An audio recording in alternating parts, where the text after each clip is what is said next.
So now in this tutorial we will discuss about inflation layers and how to apply different boundaries and how to name different boundaries in ANSYS meshing module.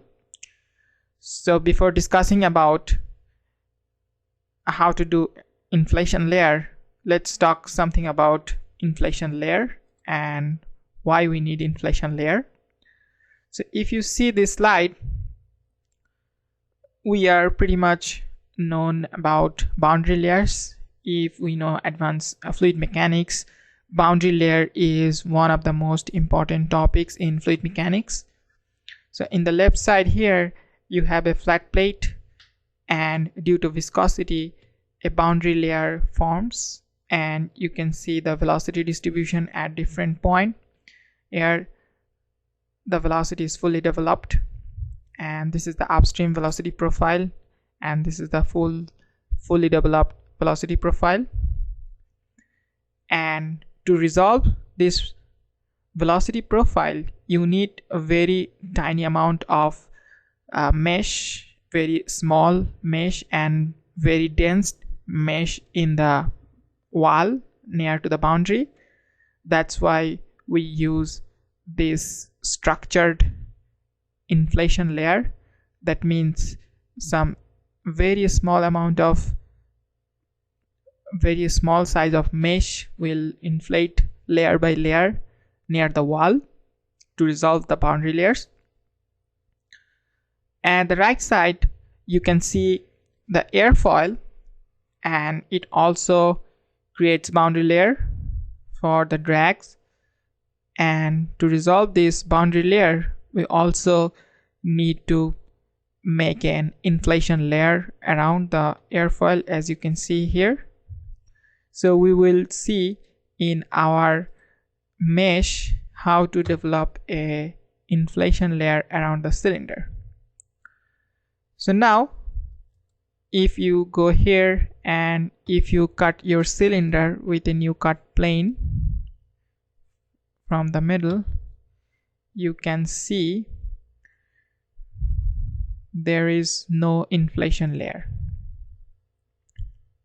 Okay, and we will develop inflation layers around this cylinder to resolve the boundary layers. So in order to do that we have to go here, mesh control, inflation. So if you select inflation it will ask you the geometry. So our geometry is this fluid domain, and it will ask you the boundaries. The boundaries is our cylinder wall, so we have to select our boundaries. So if you go here and if you select here at the top of the cylinder you can see these three layers. So the like the previously how we did, we select the middle layer and that's our cylinder wall. So we select this and the face is selected, and now you have different options here for inflation. Here the most important option is maximum layers, how many layers you want. Right now it's 5, so we will start with 5. And the growth rate is 1.2. that means it will start to form one layer and another layer will be 20% bigger than the previous layer, and it will grow and grow. So let's see. If you go to mesh and update, and it will update your mesh with inflation layer. Okay, the mesh is done. If you go here, you cut your geometry, and if you zoom your geometry you can easily see here is your inflation layer. Okay, so if you want to change the number of layers from 5 to 10, you change it here and update, and let's see what happened. Now you can see you have a 10 layer inflation layers. So this is how we develop inflation layer to resolve the boundaries and the boundary layers.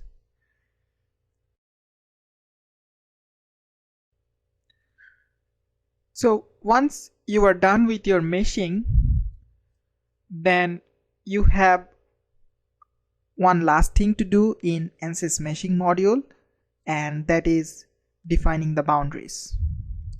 So if you see the problem what we are talking about, flow over a cylinder, then you can see the different boundaries.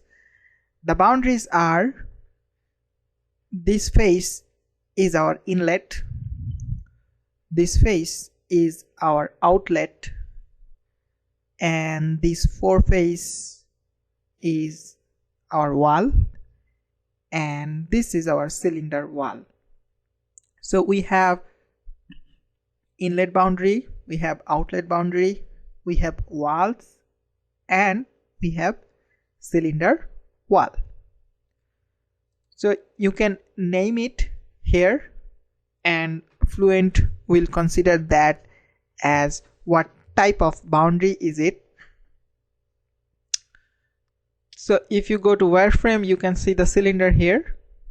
So if you select the face selection tool, then this face will be our inlet. So select this face and right click, and here you have create named selection.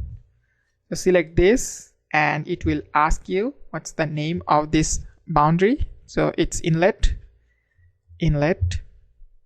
So when you write inlet, Fluent will automatically consider this face as an inlet. So these are the inlet boundaries. And be careful about the spelling. If you make any mistake spelling inlet, Fluent will consider it as a solid boundary. You can name it inlet 1, or you can name it air inlet, but be careful about the spellings. So you can use the word inlet. Select OK, and this face is your outlet. So select this and right click, select name selection, outlet, outlet, or you can name it outlet 1, or you can name it air outlet. So make sure you write the correct word outlet. And then this four face is our outer wall. So we can select this four face and we can name it as outer wall. Outer wall. When Fluent see this wall word, it will take this faces as a wall. So select this, and we also have the cylinder wall. So select this cylinder, top, yeah, and create name selection, cylinder wall. So by this you will define the boundaries here, and this is the inlet, this is the outlet, these are the outer wall, and this is the cylinder wall. In general, when we define outer wall in Fluent, when you define anything as a wall, your boundary condition will be no slip boundary condition, and your viscosity effect will be visible. But if we don't want to see the viscosity effect at this outer wall, we can rename this outer wall as a symmetric wall. So what the purpose of the symmetric wall means? Symmetric wall means it has no viscosity effect. So you can change it.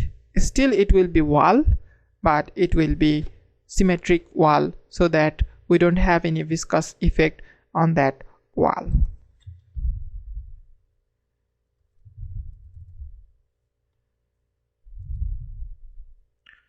Now, so this is our symmetric wall. This is the inlet, this is the outlet, and this is the cylinder wall. So we are done with the boundary selection, and if you go to mesh and update one last time, and if you go to workbench, then you will see your meshing is done. Now your case is ready for simulation. So you are done with your geometry and you are done with your meshing. In the next tutorial, we will learn the Fluent interface and its different features. And after that, we will see some preliminary simulation. Thank you.